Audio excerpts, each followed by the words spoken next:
కంసుడి కారాగారంలో బంధించబడిన దేవకీ వసుదేవుల 6 సంతానాన్ని కంసుడు క్రూరంగా అంతం చేశాడు. మరి ఆ తర్వాత పుట్టబోయే 7వ సంతానాన్ని దేవకి ఎలా కాపాడుకోగలిగింది? అసలు కంసుడు కళ్ళు కప్పి ఆ గర్భం మధుర నుండి గోలోకానికి ఎలా చేరింది? అంతేకాదు, యావత్ సృష్టి ఎదురు చూస్తున్న ఆ గడియ రానే వచ్చింది.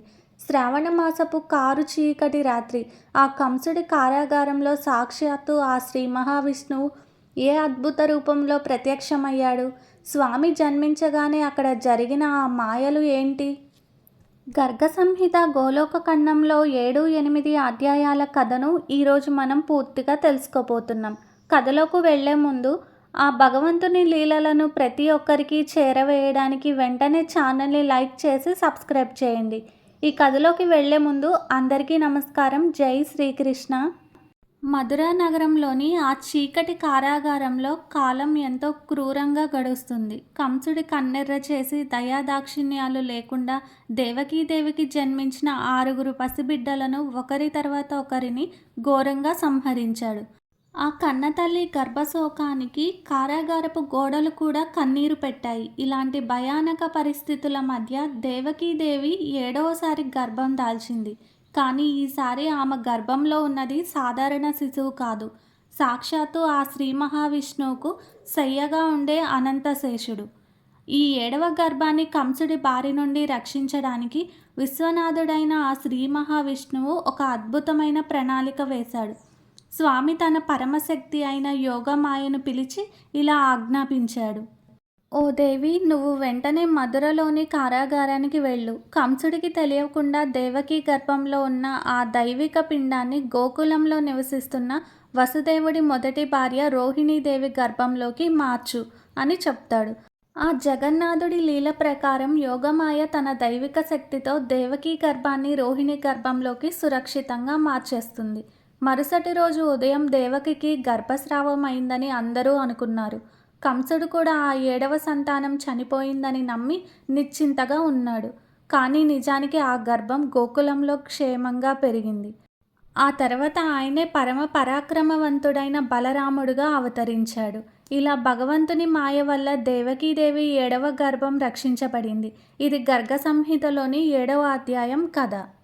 ఇక యావత్ సృష్టి ఏ క్షణం కోసమైతే యుగాలుగా ఎదురు చూస్తుందో ఆ శుభగడియ రానే వచ్చింది. సాక్షాత్తు ఆ శంఖచక్ర గదాధారుడైన శ్రీ మహావిష్ణువు దేవకీదేవి 8వ సంతానంగా ఆమె గర్భంలోకి ప్రవేశించాడు.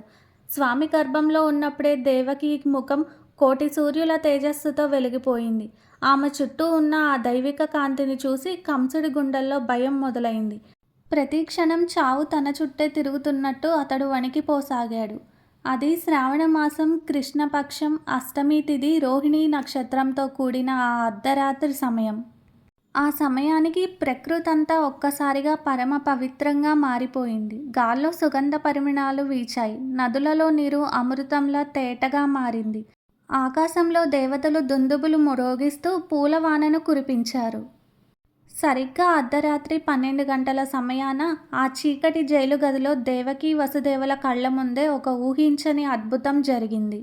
అక్కడ ఒక సాధారణ బిడ్డ జన్మించలేదు. సాక్షాత్తు శ్రీ మహావిష్ణువు తన చతుర్భుజ రూపంలో నీలమేఘ శ్యామల వర్ణంతో చేతుల్లో శంఖం, చక్రం, గద, పద్మాలు ధరించి దేహం నుండి అద్భుతమైన దివ్యకాంతి వస్తుండగా వారి ముందు ప్రత్యక్షమయ్యాడు. ఆ స్వామి దివ్యమంగళ రూపాన్ని చూసి దేవకీ వసుదేవులు పులకరించిపోయారు. ఆనంద బాష్పాలతో చేతులు జోడించి స్వామిని స్తుతించారు. అప్పుడు ఆ పరమాత్ముడు వసుదేవుడితో ఇలా అన్నాడు. ఓ తండ్రి, కంసుడి నుండి నన్ను రక్షించడానికి నేను ఇప్పుడు ఒక చిన్న పసిబిడ్డగా మారుతాను. నువ్వు నన్ను వెంటనే గోకులంలో నందుడి ఇంటికి చేర్చి అక్కడ యశోదాదేవికి ఇప్పుడే పుట్టిన ఆడబిడ్డను తిరిగి కారాగారానికి తీసుకురా అని. ఆ మాట చెప్పిన మరుక్షణమే ఆ జగన్నాథుడు ఒక సుకుమారమైన అమాయకమైన జగన్మోహన రూపం ఉన్న చిన్నారి బాలకృష్ణుడిగా మారిపోయాడు. ఆ స్వామి భూమిపై పాదం మోపడంతోనే అక్కడ వరుసగా అద్భుతాలు జరిగాయి. వసుదేవుడి చేతులకు కాళ్లకు ఇనుప సంకెళ్ళు వాటంతట అవే ఊడిపోయాయి. కారాగారానికి ఉన్న పెద్ద పెద్ద ఇనుప తలుపులు తాళాలు పగిలిపోయి తలుపులు తెరుచుకున్నాయి.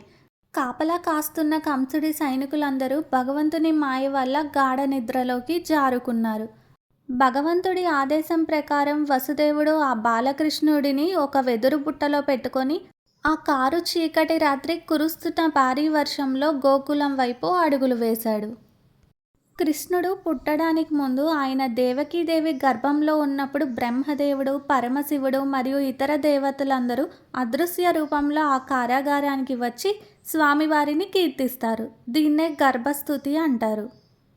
స్వామి ఇంకా జన్మించకముందే సృష్టిని నడిపించే ముక్కోటి దేవతలందరూ ఆ జైలు గదికి వచ్చి దేవకీదేవికి నమస్కరించారు. మరి ఆ శేషనాగు ముందే ఎందుకు పుట్టాడు? రామావతారంలో లక్ష్మణుడు అంటే ఆదిశేషుడు చిన్నవాడిగా ఉండి రాముడికి సేవ చేశాడు. అన్న ఆజ్ఞలను జవదాటకుండా సేవ చేసి అలసిపోయిన లక్ష్మణుడు మళ్ళీ తర్వాతి అవతారంలో నేను అన్నగా పుడతాను, నువ్వే నా తమ్ముడిగా రావాలి అని కోరుకుంటాడు.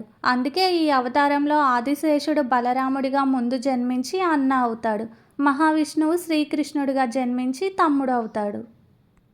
కృష్ణుడు గర్భంలో ఉన్నప్పుడు కంసుడి మానసిక స్థితి ఎలా ఉంది అంటే, కంసుడు ఎంత భయపడుతూ ఉంటాడంటే అతడు నీళ్లు తాగినా కృష్ణుడే కనిపిస్తాడు, పడుకున్నా కృష్ణుడే కలలోకి వస్తాడు, చివరికి తిండి కూడా సరిగా తినలేడు.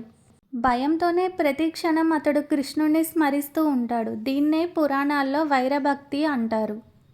చూశారు కదా, కంసుడు కళ్ళు గప్పి ఎడవ గర్భాన్ని యోగమాయ ఎలా రక్షించిందో, అలాగే యావత్ సృష్టి ఎదురు చూసిన ఆ జగన్నాథుడి అర్ధరాత్రి వేళ కారాగారంలో ఎలా ప్రాకట్యం చెందారో.